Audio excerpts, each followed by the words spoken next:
रात का आसमान जब बिल्कुल साफ होता है और दूर क्षितिज के ऊपर एक हल्का सा लाल बिंदु चमकता हुआ दिखाई देता है, तब बहुत कम लोगों को पता होता है कि वो छोटा सा लाल डॉट दरअसल हमारी पूरी मानव सभ्यता के भविष्य से जुड़ा हुआ है। ये कोई तारा नहीं है, ये एक ग्रह है, और वो ग्रह है मंगल। आज ये हमें सिर्फ एक लाल चमकता हुआ बिंदु लगता है, लेकिन वैज्ञानिकों के लिए ये वो जगह है जहां इंसान पहली बार किसी दूसरे ग्रह पर अपनी मौजूदगी दर्ज करा सकता है। और हैरानी की बात यह है कि यह सपना अब सिर्फ साइंस फिक्शन नहीं रहा। दुनिया की कई स्पेस एजेंसियां और प्राइवेट कंपनियां इस दिशा में वास्तविक कदम उठा चुकी हैं। लेकिन जैसे ही मंगल की बात आती है, एक बड़ा सवाल तुरंत सामने आ खड़ा होता है। अगर पृथ्वी इतनी खूबसूरत, इतनी जीवन से भरी हुई और इतनी आरामदायक है, तो फिर इंसान को किसी दूसरे ग्रह पर जाने की जरूरत ही क्यों है? इसका जवाब इतिहास में छिपा हुआ है। करीब 6.6 करोड़ साल पहले पृथ्वी से एक विशाल एस्टेरॉयड टकराया था। उस टक्कर ने पूरी पृथ्वी की जलवायु को बदल दिया और डायनासोर जैसी ताकतवर प्रजाति कुछ ही समय में हमेशा के लिए खत्म हो गई। उस समय पृथ्वी पर मौजूद जीवों के पास कोई दूसरा ग्रह नहीं था जहां वे जाकर बच सकते। अगर भविष्य में कभी ऐसा ही कोई खतरा इंसानों के सामने आता है, तो पूरी मानव सभ्यता एक ही ग्रह पर निर्भर रहने की वजह से खत्म हो सकती है। इसी वजह से कई वैज्ञानिक और टेक्नोलॉजी लीडर्स अब ये मानते हैं कि इंसानों को मल्टी प्लैनेटरी स्पीशीज बनना होगा। अब सवाल उठता है कि अगर हमें दूसरा ग्रह चुनना है तो मंगल ही क्यों? हमारे सोलर सिस्टम में कुल 8 ग्रह हैं, लेकिन उनमें से ज्यादातर इंसानों के लिए बिल्कुल भी उपयुक्त नहीं है। जैसे जुपिटर और सैटर्न, ये दोनों गैस जायंट्स हैं जिनकी कोई ठोस जमीन ही नहीं। वहां उतरना संभव नहीं है क्योंकि इन ग्रहों पर कोई ठोस सतह नहीं होती। नीचे सिर्फ गैस की बेहद गहरी परतें होती हैं। दूसरी तरफ वीनस है, जो आकार में पृथ्वी के काफी करीब है, लेकिन उसकी स्थिति बेहद खतरनाक है। वीनस की सतह का तापमान लगभग 450 डिग्री सेल्सियस तक पहुंच सकता है, जो इतना ज्यादा है कि सीसा भी वहां पिघल सकता है। इसके अलावा वहां के बादल सल्फ्यूरिक एसिड से बने हुए हैं, जो किसी भी स्पेसक्राफ्ट के लिए भी बेहद खतरनाक साबित हो सकते हैं। इन सब ग्रहों के मुकाबले मंगल काफी अलग है। ये एक ठोस सतह वाला ग्रह है जहां इंसान चल सकता है और मशीनें काम कर सकती हैं। मंगल पर एक दिन लगभग 24 घंटे 37 मिनट का होता है, जो पृथ्वी के दिन से बहुत ज्यादा अलग नहीं है। इसका मतलब ये है कि वहां रहने वाले इंसानों की बायोलॉजिकल क्लॉक पूरी तरह से बिगड़ेगी नहीं। मंगल पर मौसम भी बदलते हैं। वहां भी सर्दियां और गर्मियां आती हैं, हालांकि तापमान बहुत ज्यादा ठंडा रहता है। इसके अलावा मंगल की ध्रुवीय क्षेत्रों में बड़ी मात्रा में बर्फ मौजूद है, जिसमें पानी जमा हुआ है।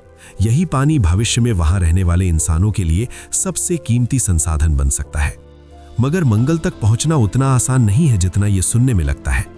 पृथ्वी और मंगल दोनों सूरज के चारों तरफ अपनी अपनी कक्षा में घूमते हैं। इस वजह से दोनों ग्रहों के बीच की दूरी हमेशा बदलती रहती है। जब दोनों ग्रह एक खास पोजीशन में आते हैं, तभी स्पेसक्राफ्ट को मंगल की ओर भेजना सबसे ज्यादा प्रभावी होता है। ये अवसर लगभग हर 26 महीनों में एक बार आता है। इसी समय को लॉन्च विंडो कहा जाता है। अगर कोई मिशन इस विंडो को मिस कर देता है, तो उसे अगली सही पोजीशन का इंतजार करना पड़ता है। जब एक स्पेसक्राफ्ट पृथ्वी से मंगल की यात्रा पर निकलता है, तो उसे वहां पहुंचने में करीब 7 से 9 महीने लग सकते हैं। इस दौरान स्पेसक्राफ्ट को गहरे अंतरिक्ष से होकर गुजरना पड़ता है, जहां ना तो पृथ्वी की सुरक्षा होती है और ना ही कोई तुरंत मदद पहुंच सकती है। यही वजह है कि मंगल मिशन को मानव इतिहास के सबसे जटिल और जोखिम भरे अभियानों में गिना जाता है। इतनी लंबी यात्रा के दौरान अंतरिक्ष यात्रियों को माइक्रोग्रेविटी में रहना पड़ता है, जिससे उनके शरीर पर कई तरह के प्रभाव पड़ते हैं। मसल्स कमजोर होने लगते हैं और हड्डियों का घनत्व धीरे धीरे कम होने लगता है। इसी दौरान एक और बड़ा खतरा मौजूद रहता है, और वो है स्पेस रेडिएशन। पृथ्वी के चारों तरफ एक शक्तिशाली मैग्नेटिक फील्ड मौजूद है, जो सूरज से आने वाली हानिकारक रेडिएशन को रोक देती है। लेकिन जैसे ही कोई स्पेसक्राफ्ट पृथ्वी के सुरक्षा कवच से बाहर निकलता है, वो सीधे कॉस्मिक रेडिएशन के संपर्क में आ जाता है। ये रेडिएशन लंबे समय तक शरीर पर असर डाल सकती है और कैंसर जैसी बीमारियों का खतरा बढ़ा सकती है। इसलिए मंगल मिशन के लिए डिजाइन किए जाने वाले स्पेसक्राफ्ट में खास तरह की शील्डिंग लगाई जाती है, ताकि अंतरिक्ष यात्रियों को सुरक्षित रखा जा सके। कई महीनों की यात्रा के बाद जब स्पेसक्राफ्ट मंगल के पास पहुंचता है, तो वहां का दृश्य बिल्कुल अलग होता है। दूर से देखने पर मंगल एक लाल रंग का विशाल रेगिस्तान जैसा दिखाई देता है। इसकी सतह पर आयरन ऑक्साइड मौजूद है, जिसे आम भाषा में जंग कहा जाता है। यही वजह है कि पूरा ग्रह लाल रंग का दिखाई देता है। लेकिन असली चुनौती तब शुरू होती है जब कोई स्पेसक्राफ्ट मंगल की सतह पर उतरने की कोशिश करता है। मंगल का वातावरण पृथ्वी के मुकाबले बेहद पतला है। इसकी घनत्व पृथ्वी के वातावरण की लगभग 1% ही है। यही पतला वातावरण लैंडिंग को बेहद मुश्किल बना देता है। पृथ्वी पर जब कोई स्पेसक्राफ्ट वापस आता है तो उसका पैराशूट आसानी से खुल जाता है और घने वातावरण की वजह से उसकी स्पीड धीरे धीरे कम हो जाती है। लेकिन मंगल पर वातावरण इतना पतला है कि पैराशूट अकेले स्पेसक्राफ्ट को धीमा नहीं कर सकता। इसी वजह से वैज्ञानिकों को लैंडिंग के लिए जटिल तकनीकों का इस्तेमाल करना पड़ता है। इसी चुनौती का सामना 2012 में एक ऐतिहासिक मिशन के दौरान हुआ था, जब एक रोबोटिक वाहन मंगल की सतह पर उतरने वाला था। इस मिशन का नाम था मार्स साइंस लेबोरेटरी मिशन, और इसी मिशन के जरिए एक रोवर मंगल की जमीन पर पहुंचा, जिसे दुनिया ने क्यूरियोसिटी रोवर के नाम से जाना। इस रोवर को सुरक्षित उतारने के लिए वैज्ञानिकों ने एक बेहद अनोखी तकनीक इस्तेमाल की, जिसे स्काई क्रेन सिस्टम कहा गया। जब स्पेसक्राफ्ट मंगल की सतह के करीब पहुंचा तो रॉकेट थ्रस्टर्स की मदद से उसकी गति कम की गई और फिर एक केबल के जरिए रोवर को धीरे धीरे नीचे उतारा गया। जब ये रोवर आखिरकार मंगल की सतह को छूता है तो वो सिर्फ एक मशीन नहीं होता, उसके साथ पूरी मानव सभ्यता की उम्मीदें जुड़ी होती हैं। उसके कैमरे धीरे धीरे आसपास की तस्वीरें पृथ्वी पर भेजना शुरू कर देते हैं। चारों तरफ लाल मिट्टी के मैदान, दूर दिखाई देते पहाड़ और आसमान में एक अजीब सा पीला गुलाबी रंग। ये दृश्य पृथ्वी से पूरी तरह अलग होता है। लेकिन इन तस्वीरों के पीछे एक और महत्वपूर्ण काम शुरू हो चुका होता है। रोवर मंगल की मिट्टी, पत्थरों और वातावरण का अध्ययन करना शुरू कर देता है। धीरे धीरे जो डेटा पृथ्वी पर पहुंचता है वो वैज्ञानिकों को मंगल के अतीत के बारे में चौंकाने वाली जानकारी देता है। कई जगहों पर ऐसे खनिज मिले हैं जो केवल पानी की मौजूदगी में ही बन सकते हैं। इसका मतलब है कि अरबों साल पहले मंगल पर बहते हुए पानी की नदियां और झीलें मौजूद रही होंगी। कुछ जगहों पर पुराने नदी के रास्तों के निशान भी दिखाई देते हैं। ये संकेत देते हैं कि कभी मंगल का वातावरण आज के मुकाबले कहीं ज्यादा घना रहा होगा। इसी दौरान एक और मिशन मंगल की कक्षा में पहुंचता है, जिसे मार्स रिकॉनेसेंस ऑर्बिटर के नाम से जाना जाता है। इसका काम मंगल की सतह को बेहद हाई रेजोल्यूशन में स्कैन करना है। इस ऑर्बिटर ने ऐसी तस्वीरें भेजी जिनमें मंगल की जमीन के नीचे छिपी बर्फ की परतों के संकेत मिले। कुछ इलाकों में तो जमीन के कुछ मीटर नीचे ही जमी हुई बर्फ मौजूद है। ये खोज बेहद महत्वपूर्ण थी, क्योंकि इसका मतलब था कि भविष्य में वहां पहुंचने वाले इंसान पानी प्राप्त कर सकते हैं। समय के साथ एक और रोवर मंगल की सतह पर पहुंचता है, जिसका नाम है परसिवियरेंस रोवर। इसका मिशन सिर्फ पत्थरों का अध्ययन करना नहीं है, बल्कि मंगल पर जीवन के पुराने संकेत ढूंढना भी है। ये रोवर मंगल की मिट्टी के नमूने इकट्ठा कर रहा है ताकि भविष्य में उन्हें पृथ्वी पर लाया जा सके और विस्तार से जांच की जा सके। इन्हीं खोजों के साथ एक नई संभावना धीरे धीरे स्पष्ट होने लगती है। अगर मंगल पर कभी पानी था और उसका वातावरण पहले ज्यादा घना था, तो ये सवाल उठना स्वाभाविक है कि क्या वहां कभी जीवन भी मौजूद रहा होगा। यही सवाल अब वैज्ञानिकों को लगातार मंगल की तरफ खींच रहा है, और इसी सवाल का जवाब ढूंढने की तैयारी के साथ इंसान पहली बार उस लाल ग्रह की जमीन पर कदम रखने की योजना बना रहा है। लेकिन मंगल की मिट्टी और पत्थरों की ये जांच सिर्फ एक वैज्ञानिक जिज्ञासा भर नहीं है। इसके पीछे एक और बहुत बड़ा उद्देश्य छिपा हुआ है। वैज्ञानिक ये समझने की कोशिश कर रहे हैं कि अगर कभी इंसान मंगल पर बसने जाए तो वहां वास्तव में जीवित रहना कितना संभव होगा, क्योंकि रोबोट्स के लिए किसी ग्रह की सतह पर काम करना और इंसानों के लिए वहां रहना दोनों बिल्कुल अलग चीजें हैं। जब कोई इंसान पहली बार मंगल की सतह पर कदम रखेगा तो सबसे पहले उसे जिस चीज का सामना करना पड़ेगा वो है वहां की बेहद कम गुरुत्वाकर्षण शक्ति। मंगल की ग्रेविटी पृथ्वी की ग्रेविटी का लगभग 38% ही है। इसका मतलब ये है कि अगर पृथ्वी पर किसी इंसान का वजन 70 किलो है तो मंगल पर वही इंसान खुद को लगभग 26 किलो के बराबर महसूस करेगा। शुरू में ये चीज दिलचस्प लग सकती है, क्योंकि वहां चलना और कूदना आसान हो जाएगा, लेकिन लंबे समय तक कम ग्रेविटी में रहना शरीर के लिए चुनौती बन सकता है। वैज्ञानिकों के अनुसार इससे मांसपेशियां और हड्डियां कमजोर हो सकती हैं। इसके साथ ही मंगल का वातावरण भी इंसानों के लिए बिल्कुल उपयुक्त नहीं है। वहां की हवा में लगभग 95% कार्बन डाइऑक्साइड है और ऑक्सीजन लगभग ना के बराबर है। इसका मतलब यह है कि बिना स्पेस सूट के वहां 1 मिनट भी जिंदा रहना संभव नहीं है। इसके अलावा मंगल का वायु दाब भी बहुत कम है। अगर कोई इंसान बिना सुरक्षा के वहां खड़ा हो जाए तो कम दबाव की वजह से शरीर के तरल पदार्थ तेजी से वाष्पित होने लग सकते हैं। इसी वजह से मंगल पर रहने के लिए खास तरह के प्रेशराइज्ड हैबिटेट्स बनाने होंगे। शुरुआत में ये हैबिटेट्स पृथ्वी से भेजे जाएंगे, ये बड़े सिलेंडर या गुंबद जैसी संरचनाएं होंगी जिनके अंदर पृथ्वी जैसा वातावरण बनाया जाएगा। अंदर का तापमान नियंत्रित रहेगा, ऑक्सीजन मौजूद होगी और दबाव भी इतना रखा जाएगा कि इंसान आराम से सांस ले सके। मगर वैज्ञानिक जानते हैं कि ये व्यवस्था लंबे समय तक टिकाऊ नहीं हो सकती। पृथ्वी से हर चीज मंगल तक भेजना बेहद महंगा और कठिन है। इसलिए धीरे धीरे ध्यान इस बात पर केंद्रित किया जा रहा है कि मंगल पर मौजूद संसाधनों का इस्तेमाल कैसे किया जाए। इस विचार को इन सिटू रिसोर्स यूटिलाइजेशन कहा जाता है। इसका मतलब है कि वहां की मिट्टी, बर्फ और वातावरण का उपयोग करके जरूरी चीजें तैयार की जाएं। मंगल की मिट्टी में सिलिकॉन, आयरन और कई अन्य खनिज मौजूद हैं जिनका इस्तेमाल निर्माण कार्य में किया जा सकता है।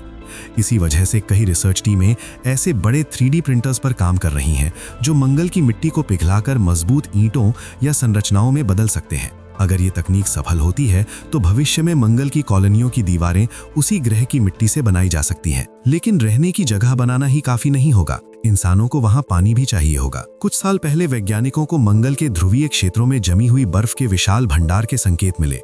बाद में कक्षा में घूम रहे कई ऑर्बिटर्स ने यह भी बताया कि मंगल की सतह के नीचे कई जगहों पर बर्फ मौजूद है। इसका मतलब यह है कि अगर जमीन में ड्रिल किया जाए तो बर्फ तक पहुंचा जा सकता है। जब बर्फ को गर्म किया जाएगा तो वो पानी में बदल जाएगी। इस पानी का इस्तेमाल पीने के लिए किया जा सकता है, खेती के लिए किया जा सकता है और सबसे महत्वपूर्ण बात यह है कि इसी पानी से ऑक्सीजन भी बनाई जा सकती है। पानी के अणु में 2 हाइड्रोजन और 1 ऑक्सीजन परमाणु होते हैं। अगर इलेक्ट्रोलिसिस नाम की प्रक्रिया से पानी को तोड़ा जाए तो ऑक्सीजन सांस लेने के लिए और हाइड्रोजन रॉकेट फ्यूल बनाने के लिए इस्तेमाल किया जा सकता है। इसी विचार को जांचने के लिए मंगल पर एक छोटा सा प्रयोग पहले ही किया जा चुका है। परसिवेरेंस रोवर के साथ भेजा गया एक उपकरण है जिसका नाम है मॉक्सी।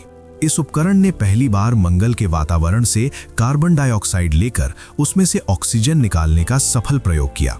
यह प्रयोग छोटा जरूर था, लेकिन इसका महत्व बेहद बड़ा है। इससे यह साबित हुआ कि भविष्य में मंगल पर ही ऑक्सीजन बनाई जा सकती है। लेकिन इसी के साथ ऊर्जा का सवाल भी सामने आता है। मंगल पर बिजली के बिना कोई कॉलोनी चल ही नहीं सकती। वहां मशीनें चलानी होंगी, पानी निकालना होगा, खाना उगाना होगा और जीवन समर्थन प्रणाली लगातार काम करती रहेगी। इसके लिए सबसे आसान विकल्प सोलर पावर है। मंगल पर सूरज की रोशनी पृथ्वी से थोड़ी कमजोर जरूर है, लेकिन फिर भी इतनी पर्याप्त है कि बड़े सोलर पैनल्स बिजली पैदा कर सके। इसके अलावा वैज्ञानिक छोटे न्यूक्लियर रिएक्टर्स पर भी काम कर रहे हैं, जिन्हें मंगल की सतह पर लगाया जा सके। ये रिएक्टर्स लगातार बिजली पैदा कर सकते हैं, चाहे धूल भरी आंधी ही क्यों न चल रही हो। मंगल पर धूल भरी आंधियां कई बार पूरे ग्रह को ढक लेती हैं और कई हफ्तों तक सूरज की रोशनी कम हो जाती है। ऐसी स्थिति में न्यूक्लियर पावर बैकअप के रूप में काम कर सकती है। इसी के साथ भोजन की व्यवस्था भी करनी होगी। शुरुआत में अंतरिक्ष यात्री अपने साथ पैक किया हुआ खाना लेकर जाएंगे, लेकिन लंबे समय तक ये तरीका काम नहीं कर सकता। इसलिए मंगल पर ही खेती करने की योजना बनाई जा रही है। सीधे मंगल की मिट्टी में खेती करना मुश्किल है, क्योंकि उसमें परक्लोरेट नाम के केमिकल्स पाए जाते हैं जो पौधों के लिए हानिकारक हो सकते हैं। इस समस्या का समाधान हाइड्रोपोनिक्स और एरोपोनिक्स जैसी तकनीकों में देखा जा रहा है। इन तकनीकों में पौधों को मिट्टी की जरूरत नहीं होती। उनकी जड़ों को पोषक तत्वों से भरे पानी या धुंध के संपर्क में रखा जाता है और वे नियंत्रित वातावरण में तेजी से बढ़ते हैं। इसी तरह की तकनीक का प्रयोग अंतरिक्ष स्टेशन पर भी किया जा चुका है, जहां अंतरिक्ष यात्रियों ने सब्जियां उगाई हैं। धीरे धीरे जब मंगल पर रहने वाले लोगों की संख्या बढ़ेगी तो वहां एक छोटी सी कॉलोनी बन सकती है। शुरुआत में ये कॉलोनी शायद कुछ दर्जन लोगों की होगी। वैज्ञानिक, इंजीनियर, डॉक्टर और तकनीशियन वहां काम करेंगे। उनका काम होगा नई तकनीकों का परीक्षण करना और ये समझना कि लंबे समय तक मंगल पर रहना वास्तव में कितना संभव है। समय के साथ जैसे जैसे तकनीक बेहतर होती जाएगी, वहां और लोग भेजे जा सकते हैं। कुछ लोग निर्माण कार्य में मदद करेंगे, कुछ खेती करेंगे, कुछ मशीनों की मरम्मत करेंगे। धीरे धीरे वहां एक छोटा सा समाज बनने लगेगा। हालांकि पृथ्वी से संपर्क बना रहेगा, लेकिन दोनों ग्रहों के बीच संचार में हमेशा कुछ मिनटों की देरी होगी। कभी कभी ये देरी 20 मिनट तक भी पहुंच सकती है, क्योंकि दोनों ग्रह लगातार अपनी कक्षाओं में घूम रहे होते हैं। ऐसे माहौल में मंगल पर रहने वाले लोगों को काफी हद तक आत्मनिर्भर बनना पड़ेगा। उन्हें अपने फैसले खुद लेने होंगे और अपनी समस्याओं का समाधान भी वहीं करना होगा। यही वजह है कि मंगल कॉलोनी की योजना बनाते समय वैज्ञानिक सिर्फ टेक्नोलॉजी ही नहीं बल्कि समाज और शासन व्यवस्था के बारे में भी सोच रहे हैं। मगर इन सब योजनाओं के पीछे सबसे बड़ा सवाल अभी भी वही है जो शुरुआत में था। क्या इंसान वास्तव में किसी दूसरे ग्रह पर एक स्थायी सभ्यता बना सकता है? ये सवाल अभी पूरी तरह हल नहीं हुआ है, लेकिन हर नया मिशन इस दिशा में एक और कदम आगे बढ़ा देता है। आज मंगल की सतह पर चल रहे रोबोट्स लगातार नई जानकारी भेज रहे हैं। वैज्ञानिक इन आंकड़ों को ध्यान से पढ़ रहे हैं और भविष्य की योजनाओं को बेहतर बना रहे हैं। इसी बीच कई स्पेस कंपनियां ऐसे रॉकेट्स पर काम कर रही हैं जो पहले से कहीं ज्यादा शक्तिशाली और दोबारा इस्तेमाल किए जा सकें। इन्हीं प्रयासों के बीच एक दिन ऐसा भी आ सकता है जब एक विशाल स्पेसक्राफ्ट मंगल के आसमान में प्रवेश करेगा। उसकी गति धीरे धीरे कम होगी, उसके इंजन जलेंगे और फिर वो लाल धूल से भरी जमीन पर उतर जाएगा। उस स्पेसक्राफ्ट का दरवाजा खुलेगा और एक इंसान पहली बार किसी दूसरे ग्रह की मिट्टी पर कदम रखेगा। उस पल के साथ मानव इतिहास में एक नया अध्याय जुड़ जाएगा। पृथ्वी से शुरू हुई यात्रा पहली बार किसी और दुनिया तक पहुंच चुकी होगी। और जब वो इंसान पीछे मुड़कर आसमान की तरफ देखेगा तो वहां दूर कहीं एक छोटा सा नीला बिंदु चमक रहा होगा। वही ग्रह जहां से मानव सभ्यता की ये पूरी यात्रा शुरू हुई थी।